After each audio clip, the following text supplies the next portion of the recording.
Balake. Where is Balake at? My name's Blake. Do you want to go to war, Balake? I'm for real. Ron. Ron is here, everyone. I am joined today for the first time by literally Michael. How's it going? It's going great. How are you doing, Aaron? I'm doing great. For the viewing audience, literally Michael is married to literally Serge. Michael, how do you say your last name on your website? Is it Habicht? How do you say it? It's Habeck. Habeck. It's German, right? It's German. It means hawk, the bird hawk. Nice. Yeah. So I wanted to take the opportunity to introduce you to the audience who, I don't know, have you ever appeared in any of Serge's live streams?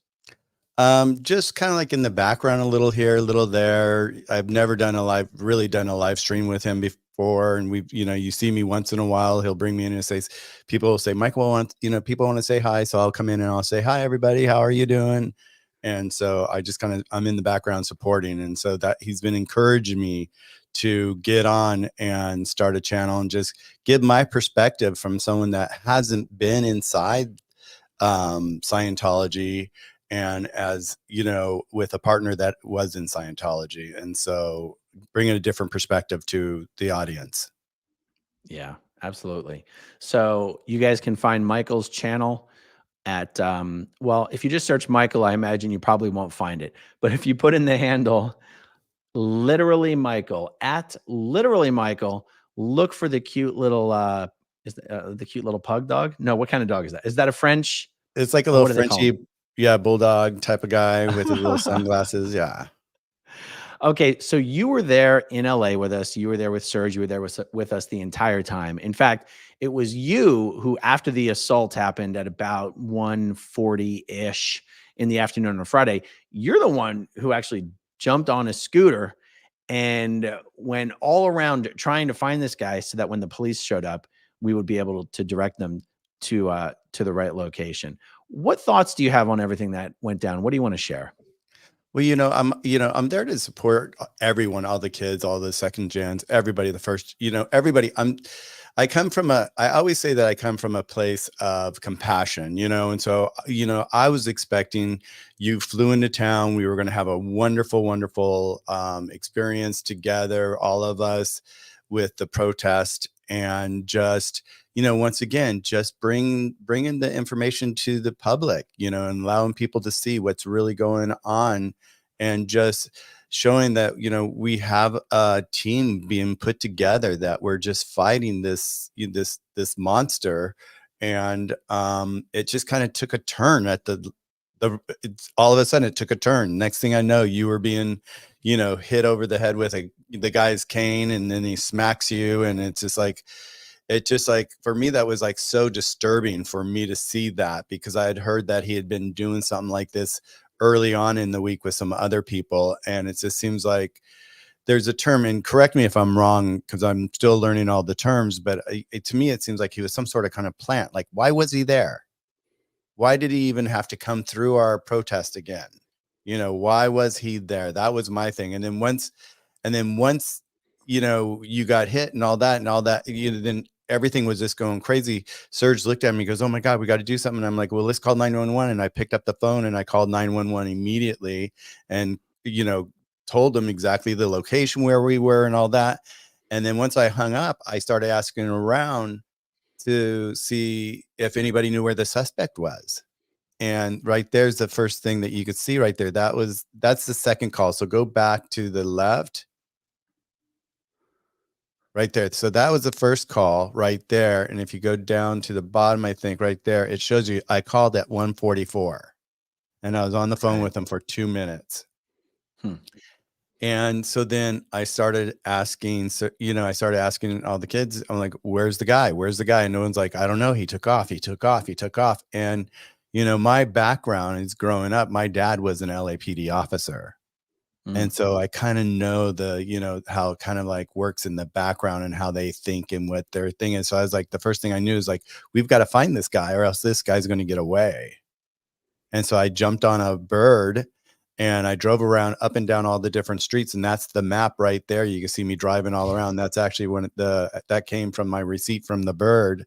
And then finally I found him And I called Laura FM and I said, hey, I need your support. Bring the kids. I need you guys to come find me because I'm by myself. And he was being aggressive with me with his dog. He's like, get the fuck away from me, and he's like sicking his dog. And then I'd turn around for a second and then pretend like I wasn't following him, just to keep an eye on him, just let him have his distance. And then finally, after calling Laura found me on Highland Boulevard with a bunch of people and intercepted me with him, and we were all arguing. And there's so many clips out there and you can see all this happening.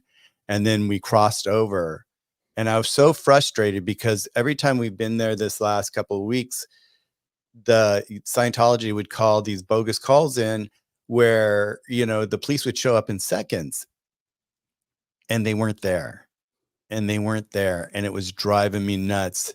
And 30 minutes has gone by. And so I decided I'd make another second call to the police. And that's when I called to the police the second time. And then that's at 217 right there, which you can see there. So 30 minutes went by, and then in 3 minutes, they finally showed up. Yeah. And then that's when it's incredible. In the time that we were waiting for the police to show up, many police cars drove by the area where we were. And even one of it was either Confident Chris or Chris Without a Hellcat went up to one of the officers who actually stopped at the light right in front of the place and said, hey, there was an assault. We called 911. We've been waiting for the police to show up. And the guy's like, get out of the street. Get out of the street. And we were hanging around. I actually didn't realize they showed up in a half hour. I thought it took them an entire hour to show up. But you know what? I think you guys were over at Hollywood and Highland with the police for a while before I actually went over there to meet up with you guys. Right. Yeah. Once the police showed up, we ran and found you and told you, come on, you need to, be over here so you could, explain everything. And we were looking at all the different videos with them and all that.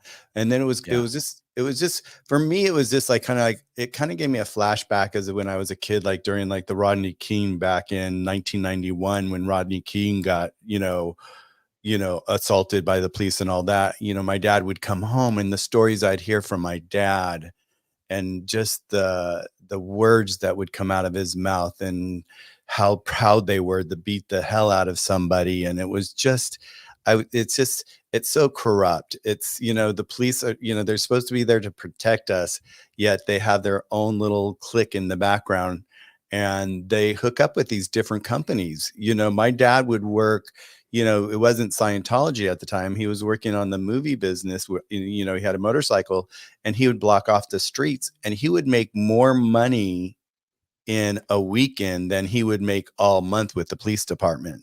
So they started finding this out, like, hey, let's team up with this group. Let's team up with this group. And I don't know what the bond between this department and Scientology is, but there's some sort of bond going on there, because you could see, like, when Scientology makes a phone call, they're there. Interesting.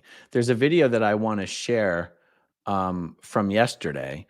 But before I do, for any newcomers to the live stream, let me just tell you, you can find Michael's channel at search the handle at literally Michael, and his channel will pop right up. In contrast to what happened last Friday, where it took a half hour for anyone to show up, and at the end there was a ton of police officers there, but in the beginning there wasn't. I want to share with you guys a stream from yesterday. Let me see. What is the best way for me to share this? I might go full screen on this one and take our faces out of it. Guys, this is from a channel called DOA, D.O.A. And this is live from yesterday. I'm going to go full screen on it. I'm going to keep the sound off because there's a lot of loud swearing. Scientology once again made a false phone call to the police on two young men who were outside streaming, saying that these young men had weapons on them. One of these kids is a minor. This is Josiah and Solomon. Solomon, I believe, is 17 years old. Look at the police force that shows up and puts these kids in handcuffs. It was a false phone call. No one had any weapons. These kids are live streaming. They've been doing it for months, and DOA is screaming at these cops. It was actually very cathartic to hear what he was saying. Very cathartic for me to hear what he was saying to these police officers. He was taking absolutely no guff. They were justifying their presence up one side and down the other. They basically said, we always have to show up. He says, you can see they have no weapons on them. Get them out of the cuffs. Get them out of the cuffs. This is Scientology squandering tax dollars. These police officers are not cheap. Scientology doesn't pay taxes, but they are going to keep abusing this system and abusing the system, trying to intimidate protesters, trying to make it uncomfortable for people to engage in this activity. And I got to tell you, this is one of the reasons why I am so glad for the streaming platforms, for YouTube, for TikTok, because Scientology doing things like this only attracts more eyeballs to the streams. And that's what Scientology doesn't want to do, but they don't really know what else they can do. They're so used to being able to harass people and intimidate people with the police, but the tables have been turned now. The more harassing Scientology does to these streamers, the more eyeballs it attracts to the streams, thereby further incentivizing streamers to keep doing such activity. They really are kind of damned if they do, damned if they don't. Totally, totally. And I want to say, if I'm correct about this, this wasn't the first time they put Solomon in handcuffs. I believe this is the second time they did. For Solomon, it might have been the first time. It's not the first time they put Josiah in handcuffs. That's for sure. Josiah, they've cuffed Josiah outside of the test center. Again, no particular reason. Just Scientology calls in a BS threat. There has to be some repercussions to Scientology for continuing to abuse this system multiple times a day, every day for months on end. There just has to be. Yeah, I mean, like you said, the beauty is we have YouTube these days. We have TikTok these days. It's live streaming. We're streaming to thousands and thousands of people. I mean, look at your channel. You've got that. How many people do you have on your channel? Do you mean subscribers? Yeah, subscribers now. It's about 230K or so. Yeah, look how many people that you get to show immediately that you just sign on and get to watch you and see this stuff live. And you're now down in Clearwater doing what these kids started doing here in Hollywood. And it's for me, it's so empowering because like when I was young, I remember one time, and this is like how ridiculous it is. It's like my dad would come home at night and at 5 o'clock, we never knew what personality he was going to be in, what mood he was going to be in. And so when we heard that doorknob, it was like a trigger when he walked in that door. Cause we're like, oh, are we going to have happy dad or angry dad or violent dad? And one night we had violent dad and he was beating my mom up and beating me up. And so I finally just picked up the phone because that's the only tool I had at the time. I didn't have, a phone or YouTube or anything like that. And so I picked up the phone and called the police. They showed up to our door. I opened up the door. I start to explain what was going on. And also my dad comes up with his badge and shows his badge and they go, oh, have a nice day, sir. And they turned around and walked away. Wow. So this is, they've been doing this for decades and decades. And it's just, I'm so happy that the cameras are out there now. Yeah, absolutely. I've seen some people try to throw shade at the streamers saying, oh, they wouldn't be out there without their phones. And I go, yeah, of course not. That's the point of having the phones. You're bringing thousands of people and eyeballs with you to see what's happening. To see the weird kinds of hate that is being directed at the young generation that's engaging in this sort of activism, and even the former Scientologists who've joined in is confusing to me. Well, how do you see it from your perspective on the value of this type of protesting? Well, the one thing that's really strange for me is like, I see so many, we've seen so many different religions I've seen so many different religions through my whole life, Baptists and Catholics and, and they're loving, they're caring, there may be shenanigans going behind the scenes with them as well, but at least they interact with you and they say hi with you. Every person that I've walked up to since I've started this with Serge, since he's gotten me on, I'll go up to somebody, just me being me, kind, polite. Hey, you're in Scientology. Hey, I'd like to know more about it. they won't say one word to me. It's like, what religion does not want to be able to express the excitement and the beauty that's going in? And so to see, and then the other thing is like what you're talking about is like to see the different generations coming in and seeing their perspectives. And there's a big different perspective in some of these generations. And I'm like, okay, it takes a team. Everybody needs to be together on this. We're fighting, our main fight is like to get the kids out, the abuse that the kids are going on, Serge was born in there. I believe were you born in there as well? I was 4 years old when my mom got involved. Yeah. So you're basically born in there. I mean, what was it like at 4 years old for you? When did you realize you were not on the outside and you were on this inside of this building when did that happen to you? Well, I remember the earliest memory I have of being uncomfortable with Scientology or my mom's involvement in Scientology or whatever is in the 3rd grade. So I would have been 8 or 9 years old, 8 years old. And everyone was sitting in a circle in the front of the class and was going to have to go around and say what their parents did for work.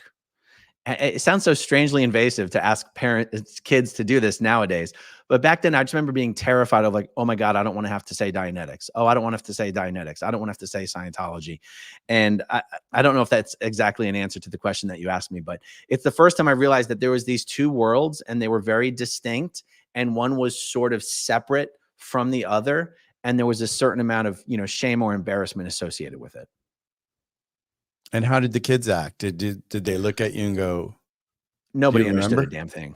I don't even remember if we got to me in the circle.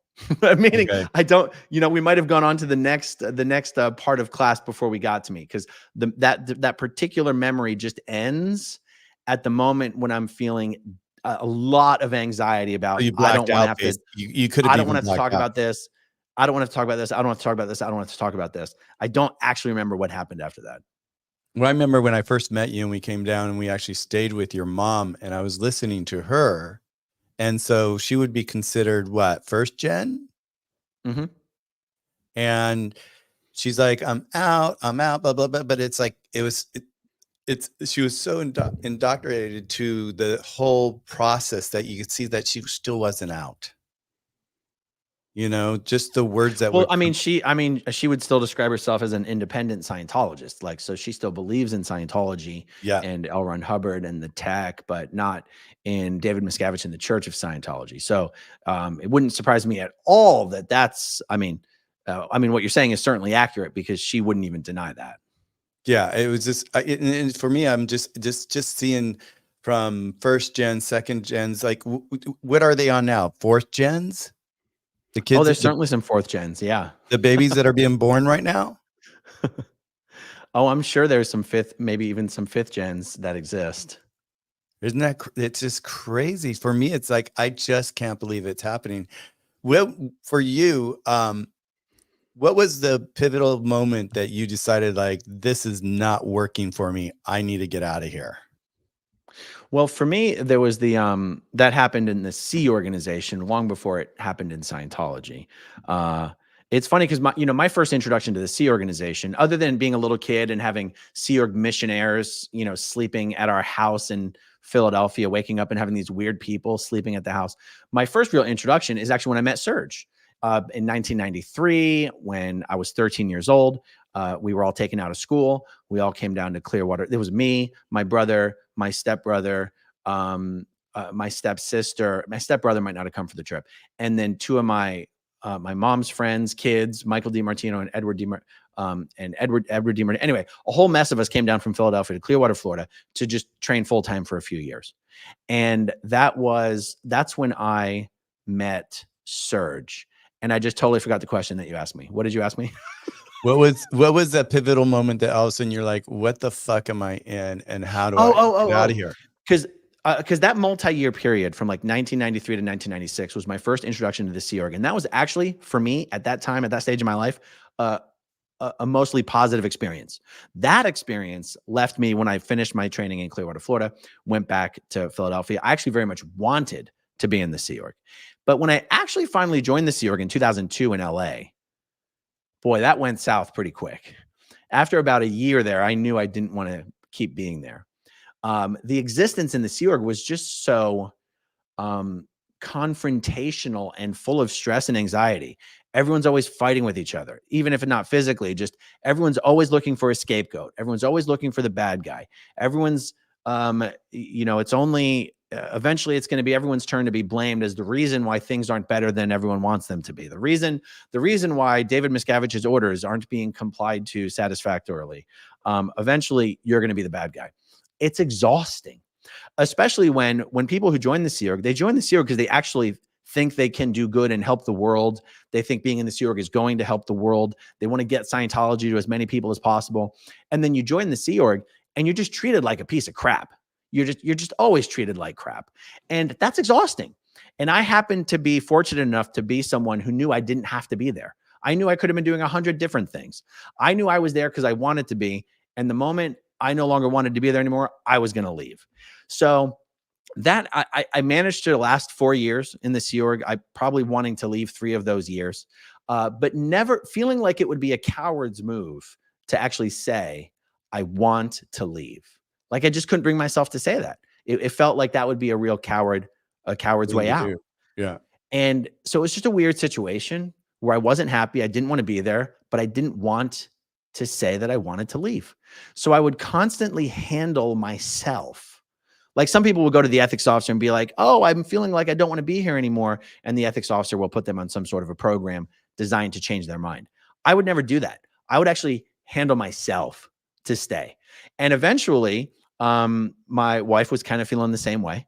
And, you're not really allowed to talk about things like this, but with a bit of a wink, wink and a nod, nod, she got pregnant. And we had a little celebration once we confirmed that fact.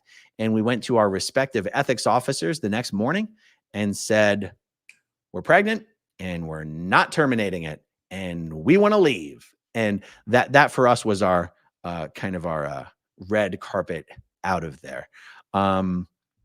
And so anyway, your question was, when did I first start to get disillusioned? Yeah, it was during those years in the Sea Org working on L. Ron Hubbard way. It was just a very unfulfilling existence. Now that was 2006. 2009 is when a lot of the stuff started coming out in the press about David Miscavige beating people up and imprisoning people at the International Management Base. And that was a major shift for me. I was like, uh-oh, I don't know exactly what this means, but I do know that it means that a lot of things I have thought to be one way are in fact the complete opposite different way. And there's a lot more I need to know about this. I managed to continue existing in the Scientology ecosystem from 2009 to 2014, gradually becoming more and more of a spy and a double agent, feeding information to Marty Rathbun and Mike Rinder. And then in 2014 is when they realized I was never going to come back or be honest with them about what I was really up to. And they're like, all right, well, you were always bad and we never really wanted you anyway. So 2014 is when they officially declared me an SP. And yeah, it was an interesting route out. And yeah, and here we are today. And here you are today. You and your wife, was it kind of like, were you, because like I know Serge got married at one point and it was his best friend and it was kind of like a cover up for him, just, because of his sexuality and all that. It was like, okay, I'm going to get married to Lily. We're going to just, pretend we're married, this whole thing. And I've heard these stories a lot where just two people just end up getting together just because it just seemed like it was a convenient way of like maybe changing something with them inside of Scientology. Was that your case as well?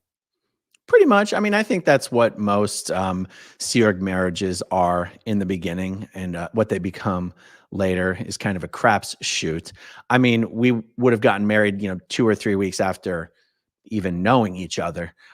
Funnily enough, she at the time that we were met and going to get married, she was in a higher organization. I was in a service organization, and she was in CMO. So traditionally speaking, I'm supposed to submit a request to her commanding officer for permission to get married. It's just supposed to be a formality. It's just supposed to be almost a joke. It's not like you actually have to get someone's approval to get married. But it came back disapproved. Oh shit. Okay. Oh my God. And And it turns out the reason it was disapproved is because I was still in touch with my non-Scientologist father, and my father was still in touch with my twin brother, who at that point had already been himself declared a suppressive person. And so literally we couldn't get married until I disconnected from my father. And we had to do one of these stupid little introductory Scientology courses on how to create a successful marriage, which is a weird thing to ask two Sea Org members to do. But I guess what I'm saying is, even though it took us a few months to get married, that's only because they disapproved the request. We would have gotten married 2 or 3 weeks after even having known each other, really. And I mean, you don't know anybody after that amount of time. So that's why I say the answer to your question is yes. And the fact that we managed to keep that going for 20 years, I think we should each get a medal for that. I mean, we're getting a divorce now. We should have gotten a divorce 10 years ago. But look, how many marriages last for 20 years? I'm proud of the fact that our marriage lasted for 20 years. Yeah, but you said something else earlier that I've heard a lot of is like you weren't going to abort the baby. They seemed like that was like I've heard that so many times inside Scientology where they want you to.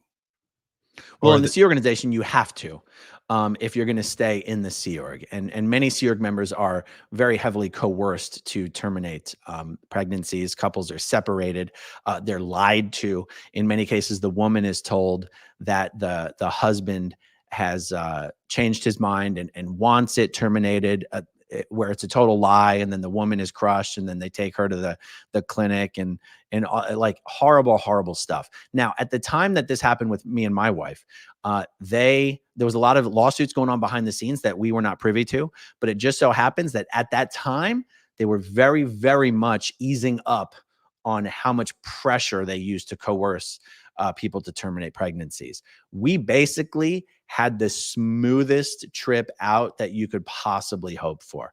Our entire process out, if it were not for like the 3 weeks that we were spent holed up in a room because the entire base had a massive stomach flu, our entire process out took about 48 hours. Oh, wow. That includes the interrogation, that they call it a sec check. That includes the handling for all the stuff that you had to confess to in your sec check. Like, it was the fastest sec check and KR handling known to man in this sector of the Galactic Federation. And that's because of the lawsuits that were going on at that time. They have different ways to coerce people and trick people into terminating pregnancies. They have eased up on it a bit, but not completely. I would think that they'd want to have the pregnancies and have the baby so they'd have more members. You would think so. It's just that out of all the Scientologists in the world, of which there are not that many, it's very hard to convince any of them to join the Sea Org. So once you've convinced one of them to join the Sea Org, it's easier to hold on to them than it is to convince another Scientologist to join the Sea Org. So they would say, let all the non-Sea Org member Scientologists have all the kids. The Sea Org members, are the ones on the business end of the E-meter, busy clearing the planet, saving this sector of the Galactic Federation. And if they have to not have kids, that's a small sacrifice to make, is how they would think about it. It's just crazy. For me, it's like I had my first interaction with Scientology was way back in my 20s. My mom worked on a show, Love Boat, and she was a stand-in for the little girl on the show. And so she got me an agent. I was working, but in all the regs, Variety, Drama Log, Scientology had all these ads. Oh, you want to further your career? Come to Scientology. Come take our personality test. And it was kind of like they were really grabbing on into all the actors. And so all my friends that were actors, they were like, oh, we should go do this. It's going to further our career and da-da-da. I'm like, that's for sure how Tom Cruise got sucked into it, And I went there and I took the test, and then all of a sudden I started getting this feeling. And it's just like, I've always been really intuitive with my feelings. And all of a sudden I started getting like this burning feeling inside me going, Michael, get the fuck out of here. Get the fuck out of here. And I ran out of there and they were like hanging on to me, because I was an actor. And they're like, no, stay. And I was like, no, I'm done. And then 20 years later, I ended up doing a Hallmark special, A Christmas Story, and they ended up filming it at the Celebrity Center inside their little pavilion. And it was the weirdest thing because we had the camera set up, we were, being filmed and all that, but all these members, Sea Org members were standing on the outside perimeter, just like they're like vultures, just looking at us saying, who can we get? Who can we get? Can we grab that? And it just, once again, I got that feeling and I just couldn't wait to wrap that day. Wow. That's incredible. What changes have you noticed in Serge? Like, I know Serge is absolutely hooked to uh these protests. He's loving it. What have you seen in him? Well, he came back one day, really just, it was so beautiful. I mean, from the very first time I met him, I just saw the trauma. And he started explaining the trauma that he went through and everything that he was going through. And it really started opening my eyes to the backside of Scientology that I never was aware of.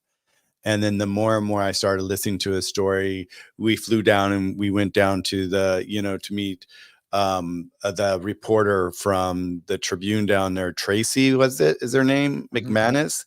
And she spent a lot of time with him. And then he went to the police department and all. And it was just kind of like, I just started getting like this really scared, not necessarily scared, but just really eerie feeling about it all. But watching Serge then and seeing Serge now, he has gone through such a huge transformation and just finding himself.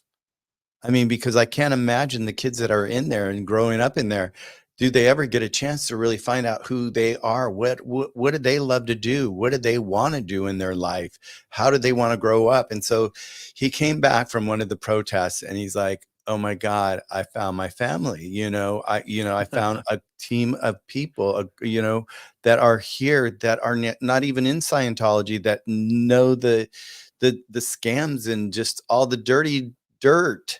And it's just like, and that just like, that's what just really got me prompted to say, okay, I'm joining you guys. And, part of me was there just to have an eye on Serge and just make sure that he's like for you, it's like, when that happened to you, I went into automatic and I was like, okay, call 911, jump on a bird, find the guy, let's follow it's like, I just have that compassion and just that care.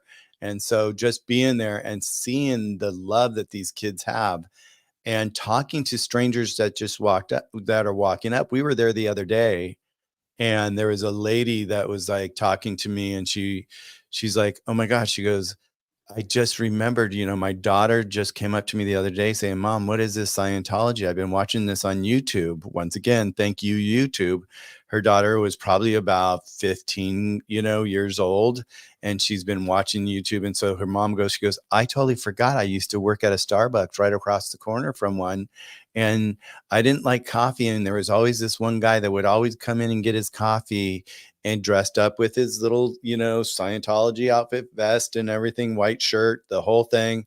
And he started grooming her. He's like, well, let me bring you a Coke. And he started bringing her a Coke every single day and started grooming her. And slowly they got her in to take the personality test.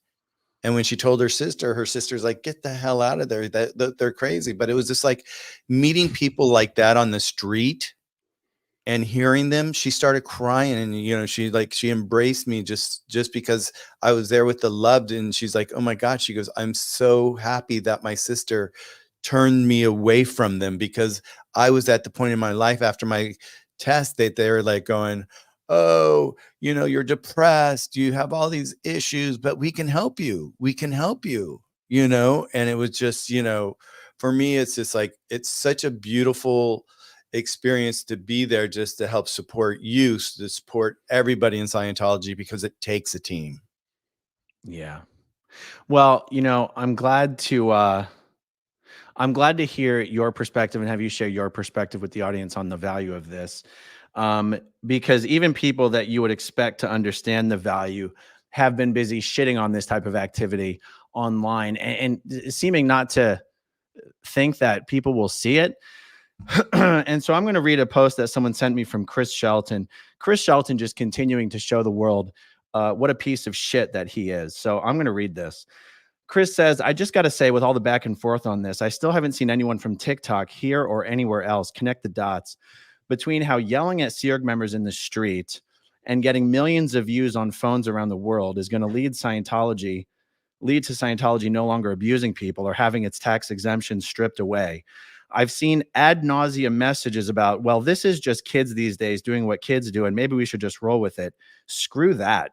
This is overtly destructive, racist, and offensive behavior, which happens to look and sound exactly like what the Squirrel Busters were doing to Marty Rathbun all those years ago. Memories are so short in this community. And there's also the tiny little thing of this entire nonsensical activity directly threatening Leah's lawsuit. And I keep hearing these very loud claims that Mike Rinder is suddenly untrustworthy and needs to answer for his crimes. I wonder who could be echoing that OSA line to all these noobs coming into the ex-Scientology space. Who could it be? I want effective and real change in the big wide world about cults, but I believe with all my heart that what is going on right now in the ex-Scientology world is counterproductive and ultimately self-defeating. That's my take for whatever it's worth. Well, that's the take from someone who puts up a lot of content that nobody watches, complaining that a bunch of teenagers are doing the kind of activism that's attracting millions of eyeballs. What's your take on that? He should be doing what the kids are doing. Exactly. You know what? Exactly. Hang up your fucking hat, join the team, and step up to the plate. Yeah. You know, the truth is there is real value in attracting eyeballs and attention. The more attention and eyeballs that you have, you can then direct that in the manner that you choose, in a manner that you decide is going to be most productive. And one of the things these young men and women are accomplishing is showing the world you don't have to be afraid. There is great value in that. You know, I wonder what Chris would say was the value of the anonymous protests. Now, I myself have spoken in a way that people could fairly perceive as being critical of the anonymous movements, in the sense that when I was in Scientology, those movements didn't have any effect on me. And that's just telling it from my perspective. Right. But I've spoken to other former Scientologists and SEERG members who said, you know, I'll tell you what the value of the anonymous movement was. And I'm speaking, you know, in the voice of the person who said this to me. It made me realize that if I spoke out, I would be supported. That it wasn't just former Scientologists who hopefully would support me, but that there was a giant group of people in the real world who would support me as well. And this person said that if it wasn't for that support, I would not have been confident enough to speak out. And this is someone that everyone would know. I'm just not trying to tell their story for them. So, you know, I just, you know, it really chaps my ass to see someone like Chris Shelton shitting on this kind of activity and just, yeah. And I'm going to call you out for it, Chris, because you're turning out to be a pretty fucking horrible person, in my opinion. So just wanted to say that because I have my platform and I can. Yeah, and you can, and you will, and we should, and all of us should. I mean, to me, he sounds like a first gen. But he's not. But he's not. And that's what the scary part is about it, right? It's like, come on, wake up. This is a team. I mean, yeah, that just, I get speechless. It's just hearing what you're saying. It's just like, it's ridiculous. And I'm so happy that you're speaking up, and the power that you've brought to all the movements, and your words are so strong and so true to heart. And it's just like, it's so beautiful to see where you are today, because it's like, I remember when I first met you, we just, you know, we didn't have, you know, we were just getting to know each other. And I remember you taking us over to Mike Render's house to introduce Serge to Mike. And I just didn't have a really good feeling about this guy from the first moment I met him. He wouldn't even say hi to me. He didn't even introduce himself to me. And then in the time that he even spent with Serge while we were there was just so minimal. And the whole thing was to introduce the two together and get them reacquainted, I assume. And then the second time that I met him, or I saw him, was on the show that Serge did with Leah and him, the Aftermath, the very last season, the very last show, I think it was. And once again, I went up and said hi, and he completely ignored me. And I was like, come on, dude, you know, you guys, you're out here fighting this fight, but you're not fighting it. What are you doing? Yeah. That's a shame. That's a shame. Okay, so for anyone just joining the stream, I just wanted to show you again Michael's channel. You can find him at literally Michael is his handle. And why don't we tackle some of the comments and the super chats, and then we'll wrap this one up. Does that sound good to you? Beautiful. Yes. All right. Jackson says, why do you think there were 20 plus cops? Seems excessive. Why do you think there was that many cops there? Because they have this relationship, this background relationship with Scientology. It's like, just coming back from my growing up with my dad being an LAPD officer, I saw how they just grouped together and they supported these different things that weren't part of the LAPD at all, So somewhere I don't know if their pockets are getting greased or what's going on, but something's going on. Specifically, I would say that if they were just going to arrest the one guy, Patrick Perry, they wouldn't have called in all the reinforcements. I think once they decided they were going to arrest me and they saw that there was, I don't know, 100, 150 people there who seemed to be there with me, I think that's when they called in the cavalry. Don't you think? Well, and I have to say this to you, Aaron, I was so proud of you, the fact that when they were trying to give you the offer of like, oh, let him go and we'll let you go, and you're like, hell no, rest my ass. I'm not letting him go and I'm pressing charges. It's like, once again, was he a plant and they wanted their plant to be let go? I don't know. But it was really fishy to me, the fact that they were loading your ass up in the car. And I love the fact that you went ahead with it, because the moment that you walked out of the station, the experience, the vibration of everybody, it was just like, it was so amazing that, you kicked their ass, Aaron. Well, honestly, I mean, some of it's just, I like to say, I don't think I seek out fights, but I don't know how to back down from one, and good or bad, and when the guy's like, well, if you ask for him to be arrested, we're going to arrest you as well. I was like, bring it on. Yep. Bring it on. I mean, it wasn't even something like, it wasn't an effort to be brave. I don't even know. Like, I was just so confident that I'm like, this is police corruption right in front of my eyes. You think you're going to intimidate me? I want this guy behind bars. Whatever's required to make that happen, that's what's gonna happen. And when I said that, I didn't think they were going to arrest me. It was still the furthest thing from my mind. I thought, there's no way. This is just bluster. I thought I was just calling the guy's bluff. Right. Exactly. Yeah. But it wasn't until that sergeant came that he was running around talking to all his other, with a little smirk on his face, going blah, blah, blah, blah, blah, blah, blah, blah, blah, blah, blah, blah. This is the plan. This is the plan. And I was watching it and I'm like going, I know how these guys operate. I grew up with it. I saw it and it was just like, yeah, I was proud. I'm still proud of you. Thank you. I appreciate it. Nancy News says, such bad PR for the LAPD. How will they cope with the World Cup fans they will have soon? As a Brit, it puts me off visiting LA, arresting victims of crimes. Yeah. I mean, the LAPD gets bad PR all the time. It doesn't seem to actually change the culture over there. Julia O'Connell, such bad PR for the LAPD. Casey Katz, Solomon is 16. I thought Solomon was 16. Michael said he thought he was 17. Either way, he's a minor. So yeah, he's a minor. Bradley 605, what star were you arrested on? I have to know. That's a good question. Whatever star it was, people kept stopping at that star to take photos, even while we were all crowded around waiting for the arrest to occur. People kept stopping at that star to take photos. So now I've got to go back. Someone's got to go look at the video. I'll go back and I'll check it out. Okay. I'll go and we'll call it Aaron Star now. Okay. There you go. Let's see. Uke Duke, aloha from Austria. Question, do you think the LAPD will drop Scientology if complaints keep coming in, or double down on hooking up with them? Yeah. That's a tough one. It is a tough one. I could sort of make an argument for it going either way.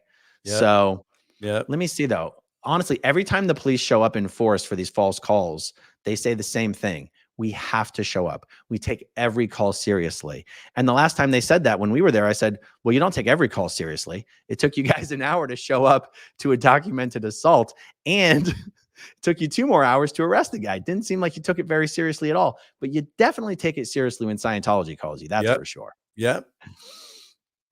Let's see. Viger Beater. Vager better. Why is no one talking about the police handing over the 5 knives in the plastic bag to his friend picking up the dog?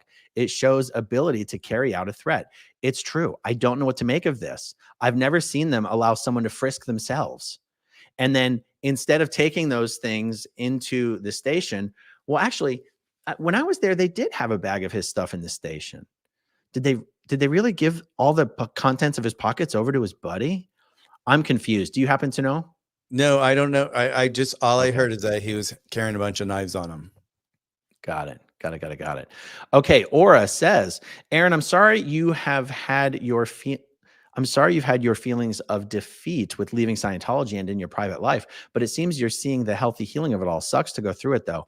I don't feel feelings of defeat. Did I say that? Yeah, no, I don't think you have defeat. I think you've had the power to like see the light. Yes, I tend to try to look for the silver lining in everything. I don't think I would ever use the word defeat to describe any emotion I've experienced recently. But thank you. I mean, I think your sentiments are positive and I appreciate them. New England Coast. My husband is career law enforcement and he was appalled at the LAPD's actions. Yep. Okay, here's a question for you, Milady Potts. Michael, how did you and Serge meet? Oh, we met on a dating app. Nice. Yeah, we met at a Excellent. dating app, and then when we first met, I came to his place, and all of a sudden I saw that he was an artist, and I'm an artist myself as well, and it's just like there was an instant bond there with art, and we hit it off, and it's just like we just have the most incredible relationship, and it's been such an incredible for me experience to watch him grow and just find himself and find his voice and just be the advocate that he is today. And he's such a strong advocate. You guys, I tell people all the time, you guys are the perfect couple. You're absolutely made for each other. And you guys show each other so much love and support. And you are each other's fiercest defenders and warriors. And you guys are just honestly fantastic. You guys are made for each other. Yeah, we're truly blessed. We really, we love each other and we have each other's back. And it's just, I hope everybody in their life and their relationships can find what we have. Yeah, that's very nice. Couch says, I don't know what happened to Chris. I really used to value his perspective, but it appears he's become woke, racist. Who's protesting? Who protesting has been racist? Oh, I'm sure they'll find something someone said in some of the hundreds of streams that, who knows? It's just such a stupid way to denigrate and generalize something and try to make less of and not find the value. And I find it's just so disgusting to me. Yeah. Will Gunn, Chris talks the talk, Aaron walks the walk. Yeah, Chris loves to talk. He sure does. Telperian, he generally likes to talk in places. Anyway, it doesn't matter. Telperian, I love the enthusiasm. There's a few people out there that likes to talk that. Yeah. So I've seen them. So go on. Sorry. Yeah.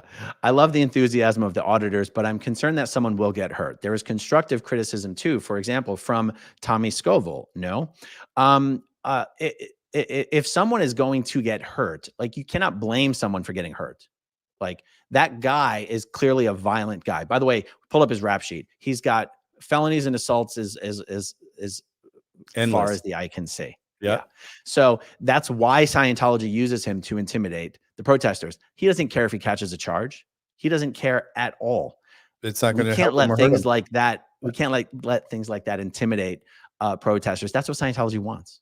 Yep, exactly. So better me take a hit than one of the others. It's honestly like I do not regret anything that happened. And even Chris, I heard Chris characterize what he goes, I don't see how going out there and getting yourself arrested. Like honestly, that was your intention. That was far from your intent. It was like I was excited that you were coming because it was like you got to experience LA because you started doing this down in Clearwater and I've been watching you down in Clearwater and it's just like LA is completely different than the Clearwater crowd. And it's just like, I was so excited that you were coming and joining us and being part of the team. Yeah, exactly. And by the way, there's a difference between constructive criticism and shitting on everything the protesters are doing. They're just two wildly different things. Let's see. Does it matter to you? Not to me. Says, from now on, please make sure you have cams on you while you live stream in the field. XHCO here. More the better. Well, that's one of the other great things about having more and more people being interested in doing the streaming. Cameras everywhere. And yeah, I won't wander down the street by myself anymore. Rachel XOXO UK, Chris Shelton, shame on you. Damn his jealousy of you and the success of the Squirrel Squad. This movement has disrupted Scientology more than anyone since Anonymous. They need to get a grip. Yeah, I mean, Chris will put up videos like asking, what can I do to get more views? And then he complains that people who get a lot of views are just doing it for the views. You know, Chris, grow No. up, honestly. Right. Yeah. Yeah. Grow up and grow a fucking sack. You know? Okay, KC Cat. The star was The Rock. The Rock. Hey, thanks, Casey Cat. Thank you for that. Jessica Blue, anything nerdy. There's a video of the police call with the police saying that Patrick was working for Scientology. I just believe that was honestly a misunderstanding. I think more than one person called 911, and someone who called 911 might have said that the assailant was working with Scientology or for Scientology, or maybe there was a misunderstanding or anything like that. Okay. Let me see. Well, going back to the Rock, you are the Rock, Aaron. I just need to put on a little more muscle, and I might be able to pull it off. There you go. Will Gunn, local NBC reported it as a fight on Hollywood Boulevard. I mean, technically, it was a fight. You don't have to have two people throwing punches in order for it to be a fight. It was definitely. I think it's okay for them to describe it as a fight. I do believe either way that it was the Rock's star. Yes, I think you are right. Let's see. Julie Landwehr. Aaron, what was going through your mind when you saw how many people were there waiting for your release? I was in tears watching all the support. It was I'm not going to lie, it was a little embarrassing.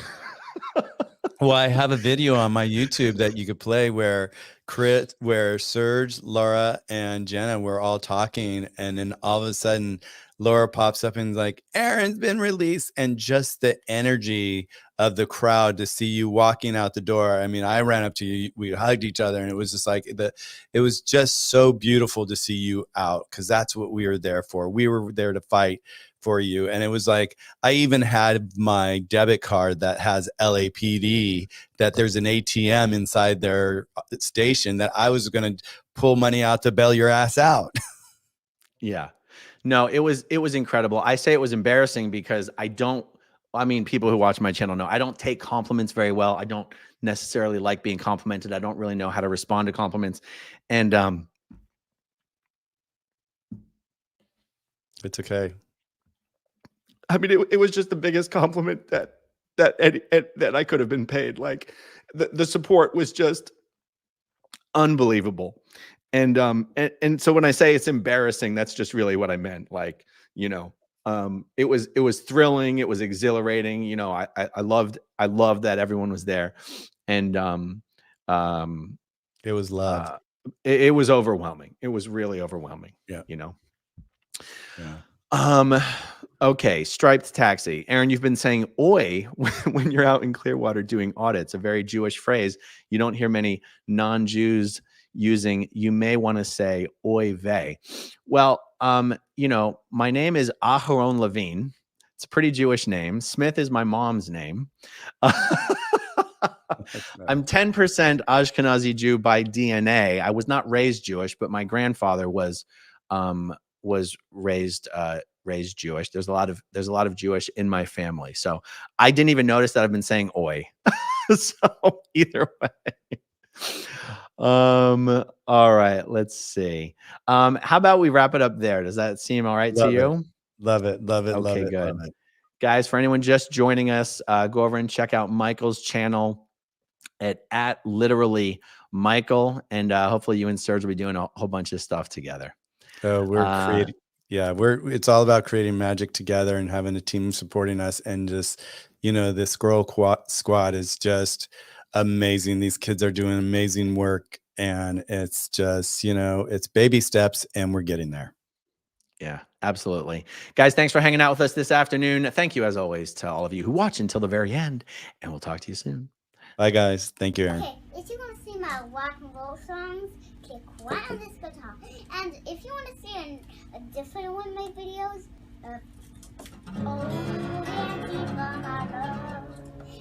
then you could click right inside here. If you have subscribed or not,